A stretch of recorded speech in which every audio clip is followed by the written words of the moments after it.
कार्तिक महात्म चौथे अध्याय। ऋषिगणों ने सूर्य जी से कहा है, हे सूजी, पीपल का वृक्ष शनिवार को छोड़कर सप्ताह के बाकी दिनों में क्यों नहीं पूजा जाता?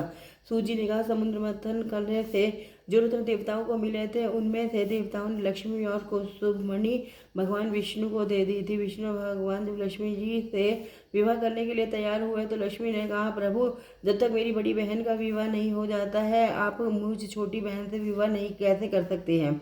इसीलिए आप पहले मेरी बड़ी बहन का विवाह कीजिए, बाद में फिर मुझसे विवाह कीजिए, क्योंकि यह प्राचीन नियम है। सूर्य जी बोले, लक्ष्मी के ऐसे वचन सुनकर भगवान विष्णु ने लक्ष्मी जी की बड़ी बहन का विवाह उद्दालक ऋषि के साथ कर दिया।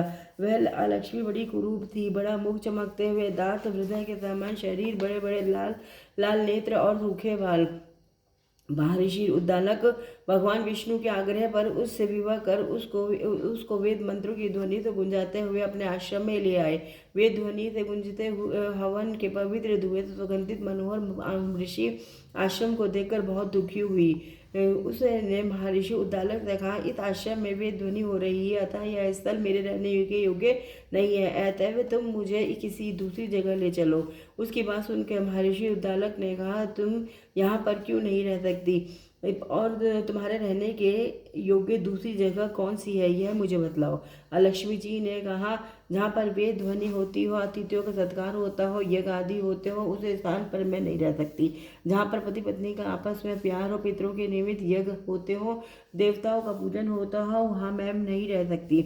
जहाँ दिन रात पति पत्नी लड़ते हो और जहाँ से अतिथि लोग सदा निराश लौटते हो, जहाँ पर पूज्य वृद्ध सत्य पुरुषों तथा मित्रों का अनादर होता हो और जहाँ पर अति कठोर वाणी बोली जाती है, जहाँ पर दुराचारी, चोर, पर स्त्रीगामी प्राणी रहते हैं, जहाँ पर गौ का वध, मद्यपान, ब्रह्महत्या आदि पाप होते रहते हैं, वहाँ मैं प्रसन्नतापूर्वक निवास करती हूँ। सूजी ने कहा, इस प्रकार लक्ष्मी के वचन सुनकर महर्षि उद्दालक का मुख मलिन हो गया। वह उस बात को सुनकर चुप रह गए। थोड़ी देर तक चुप रहने के पश्चात उन्होंने उससे कहा, अच्छा, तुम्हारे लिए ऐसा ही स्थान खोजूंगा, अतः मैं जब तक तुम्हारे लिए ऐसा स्थान ढूंढ कर ना हो तब तक तुम इसी पीपल के नीचे चुपचाप बैठी रहो। सूजी ने कहा, महर्षि उद्दालक उसको पीपल के नीचे बिठा कर स्वयं उसके रहने योग्य स्थान ढूंढने के लिए निकले, लेकिन जब वह बहुत काल तक प्रतीक्षा करने पर भी वापस नहीं लौटे तो लक्ष्मी रोने लगी। उसका पूरी तरह रोना श्री लक्ष्मी जी ने बैकुंठ में भी सुना। अपनी बहन का रोना सुन लक्ष्मी जी व्याकुल हो गई। उन्होंने दुखी होकर भगवान विष्णु से कहा, प्रभु, मेरी बड़ी बहन लक्ष्मी पति के त्याग देने से अत्यंत दुखी हो गई। हे नाथ, यदि मैं अपनी पत्नी मैं आपकी प्रिय पत्नी हूँ तो आप उसे आश्वासन देने के लिए उसके पास जाइए।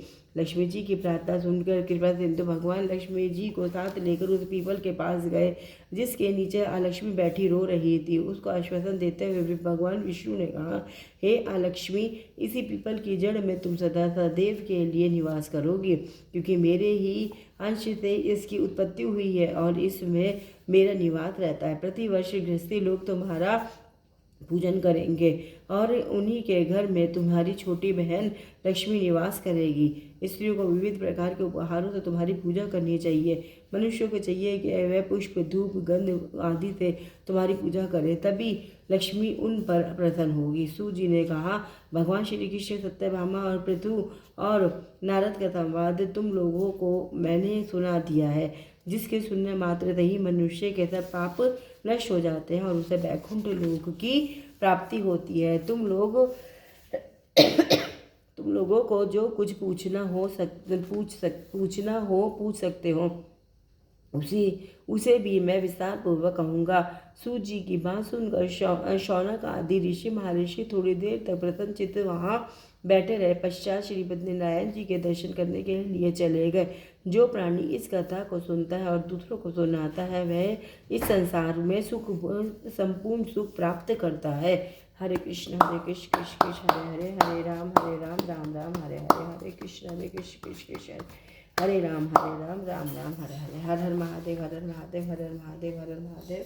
श्री शिवाय नमस्तुभ्यं, श्री शिवाय नमस्तुभ्यं, श्री शिवाय नमस्तुभ्यं।